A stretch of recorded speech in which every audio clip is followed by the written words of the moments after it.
madoka chere wana manduwe hedzino inhaudzo manhoko a 23 kubvumbi. Dare guru rodzimhosva nyasi ratura mutongo kumanikidza nepfenyuro yeZBC kuti igoingizire kubuditsiwa kwemasoko anobwika nomatsi. Nepfenyuro iyi yanzi igoingidze kuseenzesiwa kwomutauro weminwe unoseenzesiwa nomatsi munyika.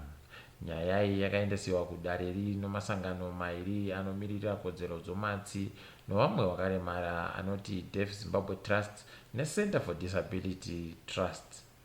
Sangano romagweta anowira kodzero dzowanhu ndiro rakawamirira mudare. Mune imwe nyaya, hurumende yotsiurwa pakusabata zvakanaka kwayaita wabenuki wakabva Britain.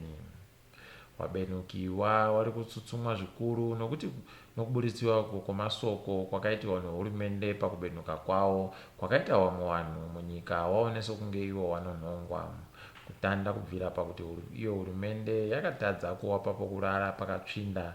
Nyasi bepanhau reHerald rabva raburitsapo kare kuti vanhu vairi pawabenukiwo vane chirwere chodzihwa mupengo, zvinova zvashamisa nokuti pavamwe vose paribe kana mubodzi akamboreketiwa zvakadaro kana abatiwa ainacho. Nyika yese yabva yandoona kuti hurumende iyi iri kuzama kuwatsukutira mhiripiri mumaziso.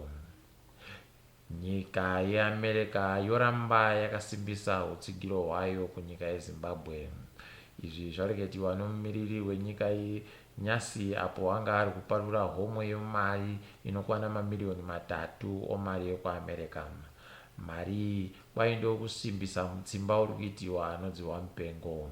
Izvi zvabva zvasiya vamwe vakamboreketa tusiri tusvinu kuti wasaye pokuringa nonyadzi nokuti America yoramba iri kundotutira mari munyika kuti ibatsirike. Hurumende yati ichatora matanho akasimba pakuchengetwa kwomutumbi yowanenge wapfira kunze kwenyika.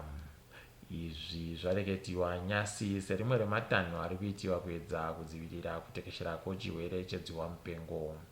Zviri kureva kuti vanhu vese vachabenuka nomutumbi kubva kunze kwenyika vachabvumirwa kuti vavhure mabhokisiyo kana kumboita mazuva akawanda nomutumbiyo waribe kuivika.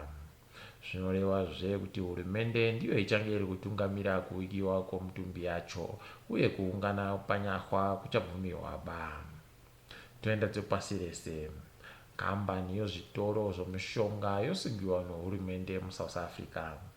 Kambani yeDischem yakabatiwa kuti yakakwidza mutengo zvinoshandisiwa mazuva ese zvinosanganisira zvifukameso nezvishamba maoko.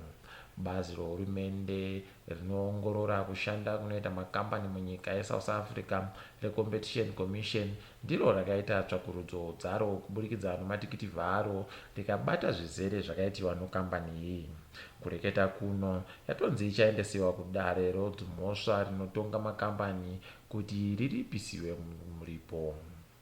Wazhinji wakatobatiwa nomhosva iyi kubva pakutanda kwomupfigwa munyika yeSouth Africa. Mune imwe nyaya, vanhu vairi vokutanda kuedza mushonga ungangova ndiwo unorapa dzihwa mupengo wabayiwa nyasi munyika yeBritain. Iri danho rinowanzoitiwa pamboitiwa zvimwe zvidzidzo zvakawanditsa pamushonga, asi apa nokuda kwokutekeshera kwechirwere danho riri rabva rakasikirwa kuitiwa. Zvinongoshisa bedzi ndozvokuti paribe anoziva kuti zvimwe zvakashatira mushonga pamuviri womunhu ndozvipi. Kupiwa mushonga kwowanhuwa kwabva kwada kufanana nowatakareketa nezuro kuMadagascar, asi kuti wokuMadagascar uribe zvimwe zvipomerwa. Ticharamba tichikupakurirai zvizere munyaya iyi. Mukahatikidzwa kanyasi, nyika yeSouth Africa yombisiwa kupuwa rubatsiro nomutungamiri waAmerica.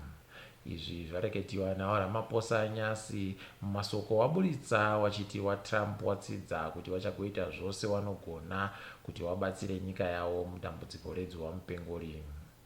Izvi zvafariwa novamwe vachiti zvichabatsira mumatanho ari kuitiwa nehurumende yeSouth Africa. Matanho anosanganisira kuti vagoshandise nhandare yonhabvu yeFNB kuti igova chipatara chevarwere chodzihwa mupengo. basa rakadari rinotoda homwe yakasimba sohodzi womuyu. Uku ndiko kupera kodzanyasi. Ndini wenyu Mhanduwe Wonhau.